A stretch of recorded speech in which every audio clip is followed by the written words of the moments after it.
आपको लेके चलते हैं धनबाद, जहां नक्षत्र न्यूज पर धनबाद एसएसपी प्रभात कुमार हमारे साथ एक्सक्लूसिव जुड़े हुए हैं और आज साइबर क्राइम पर हुई पुलिसिया कार्रवाई पर जवाब देंगे। देखिए माधवी, इस वक्त हम धनबाद में हैं। वरीय पुलिस अधीक्षक प्रभात कुमार जी हमारे साथ। और देखिए प्रभात कुमार जब से धनबाद में वरीय पुलिस अधीक्षक के रूप में कार्यभार शुरू किए हैं तब से क्राइम पे कंट्रोल पूरे तरीके से लगा दिए। चाहे प्रिंस का गैंग हो उसको खात्मा किए हैं और पहली बार ऐसा हुआ कि अपराधियों का परेड निकाला गया, साइबर क्रिमिनल्स पकड़े जा रहे हैं और कोलेरी क्षेत्र में जो बमबाजी गोलीबारी की घटना होती थी उस पर पूरे तरीके से लगाम लगा है। व्यवसायियों के साथ लगातार बैठक कर रहे हैं, जो धनबाद के पुलिस कर्मी रहे उनके साथ बैठक कर रहे हैं। और सीधे हम जुड़ेंगे प्रभात कुमार सर से कि सर बहुत बड़ी चुनौती होती है कोयलांचल के लिए बेहतर पुलिसिंग करना, और कल जो आपने एक बड़ी उपलब्धि हासिल की है, साइबर क्रिमिनल उसको नहीं कर सकते, एक बहुत बड़ा सातिर अपराधी जो हवाला के कारोबार से जुड़ा हुआ था, तो कैसे इस उपलब्धि को देखते हैं आप? देखिए पुलिस का बहुत तंत्र होता है, नीचे थाना लेवल से लेकर के इंस्पेक्टर, डीएसपी, यहाँ दो एसपी बैठे हुए हैं जो एक सिटी को देखते हैं, एक ग्रामीण क्षेत्र को देखते हैं। तो टीम वही है, बस इसको एक्टिवेट करने की ज़रूरत थी और सभी लोग अपना अपना काम अच्छे से कर रहे हैं। सब लोगों को ये निर्देश दिया गया है कि अपने एफिशिएंसी से बेहतर काम कीजिए जो आपको मैंडेट मिला हुआ है, और उसी का परिणाम है कि हम लोगों को सफलताएं मिल रही है। लेकिन अभी भी बहुत कुछ करना बाकी है जिसके लिए हमारी टीम लगी हुई है। कल जो आपने जिक्र किया, जो साइबर क्रिमिनल्स पकड़े गए हैं, ये भी एक बहुत ही अच्छा इनपुट के आधार पर पकड़े गए हैं। और ये लोग जो नॉर्मली साइबर क्रिमिनल जिस तरीके के लोगों को हम लोग समझते हैं उससे कहीं ऊपर हैं। ये लोग हवाला का ट्रांजैक्शन करना, कैसे ब्लैक को व्हाइट करना है, ये सब में काफ़ी महारत हासिल किए हुए हैं और बहुत अच्छा गैंग पकड़ाया है। इसमें हमको राज्य और राज्य के बाहर से भी अधिकारियों के कॉल आए हैं कि वो लोग भी इसको ट्रैक कर रहे थे। तो ये एक बहुत ही बड़ी सफलता है और इसमें अनुसंधान करने के बाद इसमें और अधिक सफलता मिलने की संभावना है। सर एक बड़ी बात होती है इस तरह के क्रिमिनल्स को पकड़ना और अच्छे से ऑपरेशन को अंजाम देना। एक डिजिटल अरेस्ट की बात बार बार आती है सर, जो क्रिमिनल्स होते हैं वो डिजिटल अरेस्ट करते हैं, इसमें भी कुछ सातिर अपराधियों का नाम आ रहा है, तो इससे कैसे अवेयरनेस करने की जरूरत है, क्योंकि एक बड़ी अपराधी को आपने गिरफ्तार किया है। देखिए डिजिटल अरेस्ट का जहां तक बात है, डिजिटल अरेस्ट नाम की कोई चीज़ होती नहीं है, प्योर फ्रॉड है। मैं आपके माध्यम से लोगों को यही बताना चाहता हूं कि there is nothing called digital arrest. अगर आपको कोई डिजिटल अरेस्ट का हवाला दे करके आपसे पैसे की ठगी करता है, इमीडिएटली आप उसका फ़ोन को ब्लॉक कर दें, फ़ोन कट कर दें, रिसीव नहीं करें और आप फ्री होकर के आराम से घर में रहिए। कोई अगर आपको दिल्ली पुलिस से, मुंबई पुलिस से, बेंगलोर पुलिस से या सीबीआई या किसी अन्य एजेंसी के नाम पे आपको कुछ वैसा स्थिति बता करके आपसे पैसा ऐंठने की कोशिश करता है, it is a pure fraud. तो उसमें एकदम नहीं पड़ना है। There is nothing called digital arresting. तो सर एक बड़ा गैंग माना जाता था प्रिंस खान जो भगोड़ा घोषित है, उस पर भी बड़ी कार्रवाई हुई है सर, और इसको लेकर के धनबाद के जो भी बिजनेसमैन रहे, आम लोग रहे, एप्रिसिएशन भी कर रहे हैं सर। तो उसका नेटवर्क ध्वस्त करने में आपने पुलिस की किस तरह से सहयोग लिया, आपका कोर टीम किस तरह से काम कर रही है? देखिए सिर्फ कोई एक अपराधी या एक नेटवर्क की बात नहीं है। पुलिस का काम ही है कि जो भी आदमी गैर कानूनी काम करता है या जो अपराधी किस्म के लोग हैं, इनके विरुद्ध हम लोगों को जो भी कानून के अंतर्गत प्रावधान दिए गए हैं उसके अंतर्गत काम करना, चाहे वो प्रिंस खान हो या उसका कोई भी आदमी हो। मैं सिर्फ इतना ही, मैं लगातार पहले भी लोगों को बोला हूं, आज भी बोल रहा हूं कि जो लोग भी, किसी से कोई हम लोगों की व्यक्तिगत दुश्मनी नहीं है। अभी भी अगर मेन स्ट्रीम में आए, अच्छे नागरिक की तरह अगर कोई जीवन जीना चाहता है तो मोस्ट वेलकम। हम लोगों को जो भी विद इन दी लॉ जो मदद करनी है वो करेंगे, मैं ये ओपनली बोलता हूँ। लेकिन अगर कोई क्राइम करेगा, किसी को धमकी देगा, किसी के ऊपर गोली चलाएगा, तो definitely it's a matter of time, उसका जवाब उसी लैंग्वेज में दिया जाएगा। आई से इट वेरी ओपनली। इसमें कहीं और ये कोई दुश्मनी और कोई ये वो ब्रैग करने की बात नहीं है, it is a simple fact. इसीलिए जो लोग हैं, ये लोग बड़े छोटे अपराधी कुछ नहीं होता है, ये तुच्छे अपराधी हैं, इनका कुछ कोई काम नहीं है। यहाँ से भाग करके अगर इतना ही बड़े बाहुबली और बड़े अपराधी होते तो यहाँ आकर के सामने से जो करना है वो करें। तो ये लोग झूठ मूठ का कोई फर्जी मोबाइल से नंबर से धमकी दे देना, नहीं करोगे तो मार देंगे, ये कितने लोगों को मारेगा। मैं आपके माध्यम से मैं लोगों को बताना चाहता हूं कि कृपया डरे नहीं और एक चौनी लोगों को नहीं दे। इतनी बड़ी तादाद में लोग रहते हैं, हजारों लाखों की संख्या में बिजनेसमैन हैं, प्रोफेशनल्स हैं। धनबाद में ही 30-35 लाख की आबादी है। क्या इतना बड़ा कोई बाहुबली हो गया है कि सभी लोगों को मार के सुला देगा? तो एकदम निधरोक रहिए। और मैं एक एश्योर करता हूं कि पुलिस आपके साथ है, जरूरत पड़ेगी 24 घंटे मैं पहरा दूंगा खड़ा होकर के। लेकिन इसको बढ़ावा एकदम नहीं देना है और कहीं भी कोई भी किसी प्रकार का धमकी देता है, आप इमीडिएटली पुलिस को रिपोर्ट कीजिए। हम लोग काम कर रहे हैं अच्छे से, इस पे लगे हुए हैं और it's a matter of time, अंजाम वही होगा जो सबके साथ होता है। सर पहली बार ऐसा धनबाद में देखने को मिला है सर, आप जमशेदपुर में भी रहे, पाकुड़ में भी रहे, कि आते के साथ ही आपने अपना पर्सनल नंबर डिस्प्ले किया, एक एक लोगों को पर्सनल नंबर दिया, जो पुलिस के छोटे तबके के पदाधिकारी हैं, अधिकारी हैं, कांस्टेबल, उनके साथ भी बैठक की सर। तो ये बैठक कितना बूस्टअप कर रहा है बेहतर पुलिसिंग को लेकर के सर? नहीं, बेसिकली ये टीम, मैं अकेला कुछ नहीं कर सकता हूँ। मैं जो भी अच्छा या बुरा जो भी मैं काम कर पाऊंगा वो हमारे टीम के बदौलत है। तो टीम को, लोगों को जानना, उनको अपनी मैंडेट बता देना कि हमको क्या मैंडेट मिला हुआ है, मुझे क्या करना है एज एसएसपी, क्या करना है, और पब्लिक को धनबाद पुलिस से क्या एक्सपेक्टेशन है, क्या अपेक्षाएं। वो जब तक हमारे टीम के एक एक लोग, सिपाही तक ये बात नहीं पहुंचेगी तब तक काम अच्छा नहीं होगा। तो उसके लिए सभी लोगों के साथ ज्वाइन करने के बाद ही नहीं, मैं हर मंथ बैठक करता हूँ, हर मंथ पुलिस सभा होती है, हर मंथ ट्रैफिक के लोगों के साथ क्राइम मीटिंग हो, तमाम जितने हमारे टीम मेंबर्स हैं, सिपाही, हवलदार, ASI, sub inspector, inspector, DSP, सबके साथ मंथ में एक बार 1-to-1 मीटिंग होती है, ताकि उन लोगों को बताया जाए कि पब्लिक की क्या एक्सपेक्टेशन है और हम लोगों को क्या करना चाहिए। जहां तक पर्सनल नंबर देने की बात है, तो देखिए हम लोग पब्लिक सर्विस में है, हम लोग का पर्सनल कुछ नहीं होता है। तो पब्लिक को जितनी आसानी से अधिकारियों तक पहुंच जाए, उसके लिए जो जो व्यवस्था सरकार के माध्यम से की गई है वो लोग उनको पहुंचाना है, चाहे वो सोशल मीडिया के माध्यम, धनबाद पुलिस का फेसबुक है, ट्विटर है, इंस्टाग्राम है, उस माध्यम से लोग पहुंचते हैं। सरकारी नंबर है हमारे पास, पर्सनल नंबर है, दोनों नंबर हमने पब्लिक किया हुआ है कि किसी भी तरीके से जिसको जरूरत है पुलिस को, वो पुलिस तक पहुंच पाए। सर ट्रैफिक को लेकर के भी कई आपने इनिशिएटिव लेने की कोशिश की है, हर चौक चौराहे पे पुलिस जवान तैनात, इसको और बेहतर क्या कर सकते हैं सर? धनबाद में जितनी बड़ी आबादी है, सड़कें उस अनुपात में नहीं है, फ्लाईओवर उस अनुपात में नहीं है, थोड़ी जाम की समस्या बनी रहती है। देखिए यह एक कंटिन्यूअस प्रोसेस है।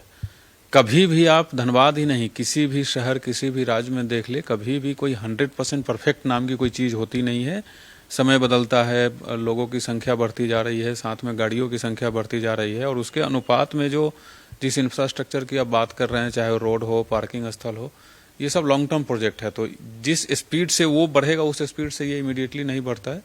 तो ये कंटिन्यूअस प्रोसेस है। अभी जो हमारे पास ट्रैफिक की टीम है वो लगातार बढ़िया काम कर रही है। ऑफकोर्स कुछ और उसमें इम्प्रूवमेंट की आवश्यकता है, कुछ हम लोगों को टेक्निकल इक्विपमेंट्स और चाहिए, उसके लिए हम लोगों ने रिक्वेशन दिया हुआ, और टाइम टू टाइम वो भी हो जाएगा। या किसी चीज़ की कमी नहीं होती है, सरकार की एक प्रक्रिया है, उस प्रक्रिया के अधीन जो जब रिक्वायरमेंट होता है वो स्लोली सब कुछ मिल ही जाता है।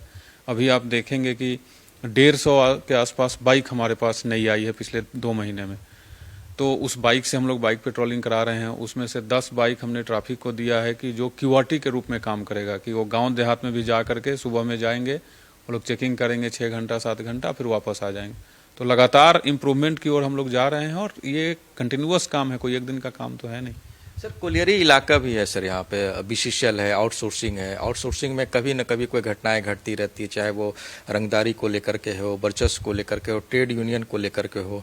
तो इसको किस तरह से बेहतर बनाने की कोशिश करें ताकि ऐसी समस्याएं उत्पन्न ना हो? देखिए, एक तो जो पुलिस का जो सिस्टम है उसको एक्टिवेट और अलर्ट रहना चाहिए। कहीं भी हो, थाना लेवल पे लोग पेट्रोलिंग करते हैं, तो मेरा हमेशा से ये प्रयास रहा है कि जिसको जो ड्यूटी मिली है वो ड्यूटी ईमानदारी से बढ़िया से करे और अलर्ट होकर के करे, खानापूर्ति नहीं हो। तो वो हमारे यहाँ अभी हो रहा है।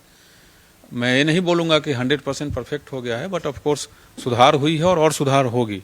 उसके वजह से भी बहुत सारी जो आपराधिक गतिविधि थी उसमें कमी आई है। और पब्लिक हो चाहे जो एंटी सोशल एलिमेंट हैं, वो भी पुलिस का एक्शन देखते हैं कि कोई घटना होने के बाद पुलिस क्या कर रही है, उस हिसाब से वो लोग भी अपना रास्ता बदल देते हैं। तो आई थिंक दोनों समझ गए हैं और काम बढ़िया हो रहा है। सबसे बड़ी बात एक है सर, जो एक गैंग दबदबा बनाए हुए था, आज व्यवसायी भी भय मुक्त हैं सर, आपसे मीटिंग भी करते हैं, अपनी बातें भी रखते हैं। तो उसको लेकर के और क्या प्लान है सर आपके दिमाग में, ताकि जिस तरह से आपने बेहतर पुलिसिंग की है और बेहतर पुलिसिंग और व्यवसायी भय मुक्त होकर के व्यवसाय करे, फ़ोन कॉल्स पे ध्यान न दे, मैसेज पे ध्यान न दे, धमकी पे ध्यान न दे? मैं ये बात लगातार बोला हूँ, अभी इस स्टार्टिंग में भी आपसे मैंने साझा किया है। मैं फिर से आपके माध्यम से सभी व्यावसायिक वर्ग के लोग या जो भी ऐसे लोग हो जिनको ऐसे ये तुच्छे रंगदार लोगों का कॉल आता है, एकदम ध्यान नहीं दे, स्पैम मैसेज की तरह ट्रीट करे, रुपया एकदम नहीं दे। अगर किसी को रुपया कमाना है तो आए, काम करे, रुपया कमाए, फोकट का रुपया किस बात का। और जहाँ तक क्रिमिनल्स की बात है, तो अगेन मैं फिर से बोल रहा हूँ कि ये कोई भभकी और कोई धमकी नहीं है। फर्स्ट ऑप्शन हमेशा से ये रहता है कि आप जो कर रहे हो गलत है, उसको छोड़ दो और अच्छे आदमी की तरह जियो। धनबाद में बहुत सारे अपॉर्चुनिटी हैं काम करके पैसे कमाने के, तो आप आओ करो, उसमें फिर again with in the law हम लोग मदद करेंगे। बट अगर वो नहीं सोचेंगे, आप सोचेंगे कि एक जो वर्चुअल नंबर है ऐसे ही उससे किसी को कॉल कर देंगे और पैसे ऐंठ लेंगे और पुलिस हम तक नहीं पहुंचेगी, तो ऐसी बात नहीं है। कौन कहाँ है, कैसे है, अगर उनको हर एक व्यवसायी के बच्चे कहाँ पढ़ते हैं और कहाँ कौन जाता है उसके बारे में पता है, तो हम लोग को ही पता है। बस चूंकि हम लोग कानून के दायरे में रह के काम करते हैं इसीलिए थोड़ा वक्त लग रहा है, और लेकिन हम लोग आराम से जो अंजाम होना चाहिए एक अपराधी का वही अंजाम होगा, 100% होगा। तो अभी भी मौका है। इसी का असर है कि आपने पहली बार ऐसा हुआ कि गैंग के जो भी जुड़े आरोपी थे उनका परेड धनबाद में निकाले सर? बिल्कुल, पूरे शहर में परेड कराएंगे। अब जो भी क्रिमिनल पकड़ाएंगे मैं पूरे शहर में घुमाऊंगा और लोगों को दिखाऊंगा कि यही वो चेहरा है, देख लीजिए, ताकि आगे से कहीं मुलाकात हो तो इसको अपराधियों की तरह ट्रीट करना है, तो ये होगा। सर दुर्गा पूजा बहुत अच्छे से हो गया सर, पब्लिक का भी इसमें सहयोग रहा, लेकिन पहली बार बताया ना सर, बहुत अच्छी पुलिसिंग धनबाद में देखने को मिली कि आप 5 दिनों तक लगातार, जब तक पूजा रहा सर, कभी रात में 1 बजे, कभी 2 बजे, कभी दिन में बाइक रैलियां निकालना, खुद घूम घूम कर एक पंडाल जाना। इसमें मैं अपने टीम के सभी सदस्यों को इसमें लगातार, डीसी साहब और हम लोग लगातार लगे हुए थे। एंड मोर इम्पोर्टेंटली मैं धनबाद के सभी जनता को बधाई देना चाहता हूं कि हम लोगों के द्वारा जो भी दिशा निर्देश दिया गया था उसका लोगों ने अच्छा से अनुपालन किया, और सभी के सहयोग से इतना बढ़िया एक अरेंजमेंट हो पाया है। चूँकि काफ़ी संख्या में लोग रहते हैं, तो धन्यवाद के पात्र यहाँ हमारे टीम के सभी लोग और यहाँ के लोग, यहाँ की जनता है। तो कैसा मतलब लग रहा था कि रात में भी पेट्रोलिंग करने के लिए निकल गए, रात भर सुबह 4 बजे तक, कहीं लगा नहीं दिमाग में कि रात में क्यों निकलना है, तो दिन में करना है? नहीं, वो तो दोनों चीज़ हो गया ना, वो तो ड्यूटी भी हो गई और हम लोग भी मेला घूम लिए। चलिए ठीक है सर। तो सर कितनी बड़ी चुनौती आप देखते हैं? जमशेदपुर में भी वरीय पुलिस अधीक्षक रहे, पाकुड़ में भी आप अधीक्षक रहे और धनबाद कोयलांचल में, तो क्या लगता है यहाँ पे कुछ चुनौतियाँ दिखती हैं आपको पुलिसिंग को लेकर के? नहीं, देखिए, हर जिला का अपना अलग चैलेंजेज और अलग वहाँ की जो भी क्राइम प्रोफाइल होता है। जमशेदपुर अलग था, उससे पहले मैं रामगढ़ में भी एसपी था, वहाँ अलग था, पाकुड़ का अलग है, यहाँ का अलग है। मोर और लेस प्रोफाइल अलग अलग होता है, चैलेंजेज अलग होते हैं, बट काम अल्टीमेटली वही करना है कि जो लोग गैर कानूनी काम करते हैं उनको विद इन दी लॉ ठीक रखना है, तो वही हम लोग करते रहते हैं। तो और क्या प्लानिंग है धनबाद को लेकर के, और क्या प्लानिंग है सर धनबाद को बेहतर और क्राइम फ्री जोन बनाना? सर देखिए, प्लानिंग तो डेफिनेटली कर ही रहे हैं, प्लानिंग तो है। प्लानिंग यही है कि यहाँ के एक पुलिसिंग, बेहतर पुलिसिंग का नमूना हो, और बेसिकली जिसके लिए हम लोग हैं, लोगों को ये लगे कि यस, कानून कोई चीज़ होती है, और जो लोग कानून को अपने हाथ में लेते हैं या गैर कानूनी काम करते हैं उनको डर लगे और उनको कंसिक्वेंस झेलना पड़े, और जो आम लोग हैं जो अपना जीवन यापन बहुत अच्छे ढंग से करते हैं उनको भयमुक्त वातावरण मिले। हम लोगों की भी इच्छा है, हम लोग भी चाहते हैं कि धनबाद, चूँकि मैं अभी धनबाद में हूँ तो मेरी ऑफकोर्स व्यक्तिगत इच्छा है कि यहाँ एक ऐसा पुलिसिंग का माहौल दिया जाए कि कोई भी कभी भी कहीं भी घूमना चाहे घूमे आराम से, किसी को किसी प्रकार के डर नहीं हो, महिलाएँ हों, स्कूल कॉलेज गोइंग लड़कियाँ हों, और जैसे बड़े मेट्रो शहरों में लोग घूमते वैसे यहाँ भी घूमे, वही मेरी उपलब्धि होगी। सर जब आप धनबाद में नहीं थे, दूसरे जिले में आप बतौर वरीय पुलिस अधीक्षक और अधीक्षक के तौर पे तो प्रिंस का नाम सुनते होंगे सर आप, प्रिंस गैंग ये कर रहा, प्रिंस गैंग वो कर रहा, तो कभी दिमाग में आया होगा सर कि हम धनबाद में जब पोस्टिंग लेंगे या वरीय पुलिस अधीक्षक बन करें, क्या प्लानिंग रहेगा, कैसे काम करें कि वो पूरा नामो निशान मिट जाए? नहीं, ऐसा दिमाग में इसलिए नहीं कभी आया, नहीं इसलिए नहीं आया कि जहाँ रहेंगे, जहाँ का मैंडेट मिलेगा वहीं का काम करेंगे, तो आगे कहीं और जिला में, किसी और राज्य में कौन क्या है उसका कभी ध्यान में नहीं आता है। अब ये मैंडेट मिला है, अब ये टास्क मिली है, तो अब कोशिश कर रहे हैं कि किया जाए। रात में भी कभी कभी थाने दौरा पे निकल जाते हैं सर, भाटी चले जाते हैं, महोदा चले जाते हैं, तो थाना प्रभारियों की क्या भूमिका, किस तरह से सपोर्ट करते हैं सर? और जब आप दौरे पे निकलते हैं, औचक निरीक्षण पे निकलते हैं, तो क्या टास्क दे करके आते हैं, क्या समझाते हैं? देखिए, थाना में जाने से, औचक जाने से ये फ़ायदा होता है कि एक्चुअल में हमारा जो कोर, मेरे सिस्टम का जो कोर जगह है वो थाना है। पब्लिक को कोई दिक्कत होती है तो सबसे पहले थाना में ही जाते हैं। तो थाना में जाने के बाद सिंपल ओडी पदाधिकारी कैसे है, क्या है, station diary up to date है कि नहीं, वहाँ लोग जाते हैं तो क्या व्यवस्था है, और बाकी और इंफ्रास्ट्रक्चर रिलेटेड भी जानकारी हासिल करना है कि थाने में किसी चीज़ की कमी तो नहीं है, वहाँ हमारे अधिकारी और जवान रह रहे हैं तो उनको कोई चीज़ की आवश्यकता तो नहीं है, उसको कैसे किया जा सकता है। तो ओवरऑल जाने से एक फर्स्ट हैंड आइडिया मिलता है। अदरवाइज अगर हमको किसी थाने का कुछ आइडिया लेना है तो किसी न किसी अधिकारी से पूछना पड़ेगा, तो वो अपने नज़रिए से बताएगा। खुद जाने से, आप अपने आंखों से देखते हैं तो उसका समाधान थोड़ा जल्दी और बेहतर तरीके से होता है। प्लस थाने में जा कर के वहाँ के अधिकारी और जवान से जब मिलते हैं तो उस क्षेत्र के बारे में बताते हैं कि इस क्षेत्र में क्या है, कहाँ ध्यान देने की आवश्यकता है। प्लस अब मेरी जो अपनी मैंडेट है वो लोगों को मैं बताता हूँ कि आप किस तरीके से काम करें। और बेसिकली मैं सभी लोगों को बार बार बोलते रहता हूँ कि इट्स ए पब्लिक सर्विस। आप कितना अच्छा कितना बुरा कर रहे हैं पब्लिक बताएगी, तो पब्लिक अगर बताएगी अच्छा है तभी अच्छा है। आपके और हमारे एक दूसरे के पीठ ठोकने से कुछ नहीं होता। तो कितने थाने आपके दिमाग में ऐसे हैं सर जहाँ पे लगता है कि क्रिमिनल एक्टिविटीज की होने की संभावनाएं जाती रहती हैं, तो उसको स्पेशल टास्क देते होंगे, अलग से दिशा निर्देश देते होंगे? देखिए, धनबाद में छोटे बड़े थाना और ओपी मिला करके लगभग 60 के आसपास है, तो डेफिनेटली सब थाना का क्राइम प्रोफाइल अलग अलग है। जो विशेष गैंग रिलेटेड या एक्सटॉर्शन रिलेटेड या जो कमर्शियल एक्टिविटी है वो टाउन और टाउन के आसपास ही ज़्यादा होता है। नंबर ऑफ केसेस भी ज़्यादा होते हैं टाउन के थानों में। ग्रामीण थानों में कुछ ऐसे थाना है जैसे कतरास है, तो वहाँ भी कांड ज़्यादा दर्ज होते हैं। निरसा अनुमंडल में देखेंगे तो निरसा है, चिरकुंडा है, मैथन है। सेंदरी साइड देखेंगे तो झड़िया है, बलियापुर है। तो ऐसे अलग अलग प्रोफाइल हम लोग कर लिए हुए हैं। अब तो सारे थाने का आइडिया हो ही गया हुआ है, तो उस ढंग से फिर वहाँ के पदाधिकारियों को निर्देश दिया जाता है। तो कभी चुनौती नहीं लगता होगा सर कि ये थाना प्रभारी थोड़ा अच्छा काम नहीं कर रहा, यहाँ पे और बेहतर होना चाहिए, तो किस तरह से टास्क देते हैं सर? क्योंकि आपके अंदर वो गुस्सा, पुलिसिंग वाला स्वभाव नहीं दिखता है। नहीं, वो तो है ही, आप देखते ही होंगे। देखिए, जो थाना प्रभारी हमारे काम करते हैं, चाहे किसी भी लेवल पे हो, जो थाना प्रभारी से नीचे भी बहुत सारे ऑफिसर रहते हैं, जो टास्क है वो टास्क उनको पूरा करना ही है। अगर जो नहीं करते हैं, तो अगर कोई जानबूझ के नहीं कर रहा है और इनकेपेबल है, तो ऑफकोर्स उसका रिप्लेस करने का भी सिस्टम हमारे पास है, सबके पास है। तो उनको हटा करके कोई बढ़िया अधिकारी को बिठाया जाता है। या अगर कोई समीक्षा के दौरान पाया जाता है कि नहीं कोई जेन्युइन कारण है, तो ऑफकोर्स उनको मौका मिलता है, उनको फिर से बताया जाता है कि आप इसको ठीक कीजिए। सर, केस डिस्पोजल में भी धनबाद में जब से आप आए सर, एक रिकॉर्ड बना है सर, बड़े पैमाने पे डिस्पोजल हो रहे हैं केस सर, तो इसको लेकर के क्या प्लानिंग थी? कैसे पहले मीटिंग में आपने दिशा निर्देश दिया थाना प्रभारी या केस के आईओ को कि पेंडिंग केस किसी तरह से खत्म हो? देखिए, अमूमन जो हम लोगों को अपने वरीय अधिकारियों के द्वारा जो सिखाया गया है ड्यूरिंग प्रोबेशन या जब हम लोग नौकरी शुरुआत किए थे झारखंड में, तो जितने सीनियर अफसर के साथ काम किए उनके द्वारा जो सिखाया गया, बताया गया पुलिस मैनुअल के अनुसार, तो एक नॉर्मल पैरामीटर है कि जिस जिला में मंथली जितना केस रिपोर्टिंग होता है ऑन एन एवरेज, उसका 3 से 4 गुना के आसपास पेंडेंसी होना चाहिए। जब मैं यहाँ इस जिला में ज्वाइन किया तो वो रेशियो 8 से 9 गुना था। तो सीधे सीधे टारगेट हो गया कि इसको आधा करना है। तो मई के अंत में, चूंकि मैं 28 मई को ज्वाइन किया था, तो उस समय के रिकॉर्ड के हिसाब से 4100 केस पेंडिंग थे। मैंने टारगेट लिया कि इसको 2000 के नीचे लाना है बाई दिसंबर। 6-7 महीना का टारगेट था मेरे पास।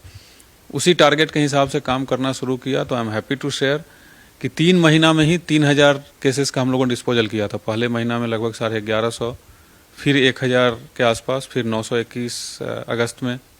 अभी सितंबर का क्राइम मीटिंग अभी होना है। इस महीना भी लोगों को लक्ष्य दिया गया था 900 केसेस का। तो ऐसे करके तो अगस्त के अंत तक 3 महीना में ही केस की पेंडेंसी 4100 से घट के 2600 के आसपास आ गई। तो हम लोग एकदम टारगेट पे हैं। दिसंबर के अंत तक धनबाद पुलिस में पेंडेंसी, जो केस की पेंडेंसी है, वो 2000 से नीचे हो जाएगी और एकदम टारगेट पे हम लोग ऑन रिकॉर्ड चल रहे हैं। इसके लिए क्या सर दिशा निर्देश देते हैं? पुलिस का किस तरह से समर्थन मिलता है, सहयोग किस तरह से मिलता है? सभी थाने में जितने आईओज हैं, उनके जो बड़े पदाधिकारी हैं, डीएसपी हैं, सर्कल इंस्पेक्टर हैं, सिटी एसपी हैं, एसपी रूरल हैं, ये लोग जाकर के थानों में रिव्यू करते हैं। हम लोग मंथ में 2 बार सभी लोगों का थाना बंटवारा करते हैं। मैं खुद जाके किसी थाना में बैठता हूं, तो रिव्यू करके आईओ से बात करना, कहाँ क्या दिक्कत हो रही है, गिरफ्तार करना, वारंट प्राप्त करना, कुर्की करना, जो भी पुलिस की प्रक्रिया होती है वो करके, और हो ही रहा है, रिजल्ट बढ़िया आ रहा है।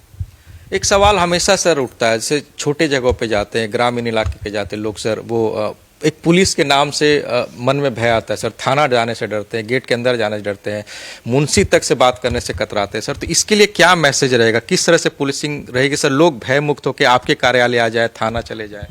देखिए, ये परसेप्शन तो है, इसमें कोई डाउट नहीं है, लेकिन अगेन इसका आई थिंक तरीका यही है इसको सुधारने का कि लगातार लोगों से आप अपना काम बढ़िया करके दिखाइएगा, तो धीरे धीरे लोग समझ जाएंगे कि नहीं, जो परसेप्शन है वो सही नहीं है। मैं लगातार सभी थानों में निर्देश देते रहता हूँ कि कोई भी पब्लिक आए तो छोटी छोटी चीज़ से पब्लिक शिकायत करती है कि रिसीविंग नहीं दे रहा है, टाइम पर FIR नहीं कर रहा है, तो उसके लिए आई एम वेरी स्ट्रिक्ट। मैं सख्त निर्देश दिया हूँ कि अगर ऐसी कोई शिकायत आएगी तो कार्रवाई डेफिनेटली होगी।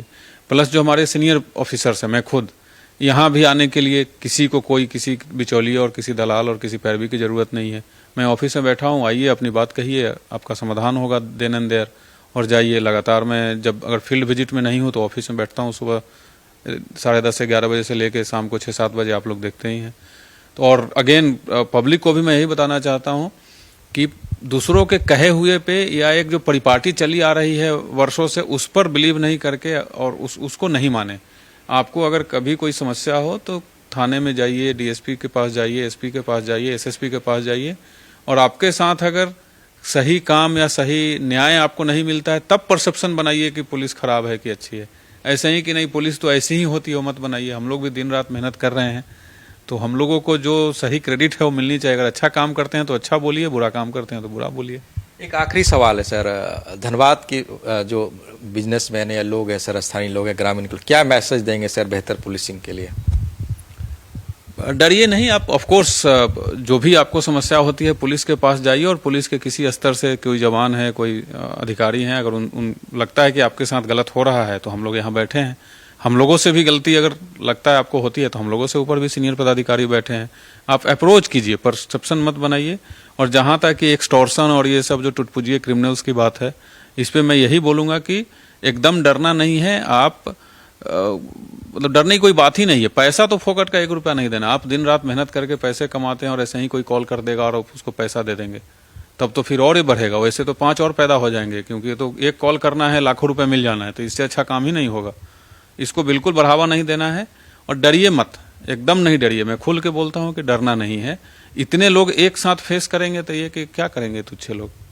तो बिल्कुल ये थे हमारे साथ धनबाद के वरीय पुलिस अधीक्षक जो बता रहे थे कि डरिए मत और निसंकोच होकर धनबाद में रहिए, और बेहतर पुलिसिंग आपको और देखने को मिलेगी, क्योंकि कम समय में जो धनबाद वासियों में जो बेहतर पुलिसिंग देखी है ये पूरे तरीके से सराहनीय है। और हम आगे भी आपको दिखाएंगे धनबाद में पुलिस कैसे काम कर रही है और अच्छे काम करने को लेकर के क्या क्या भावी योजनाएं हैं।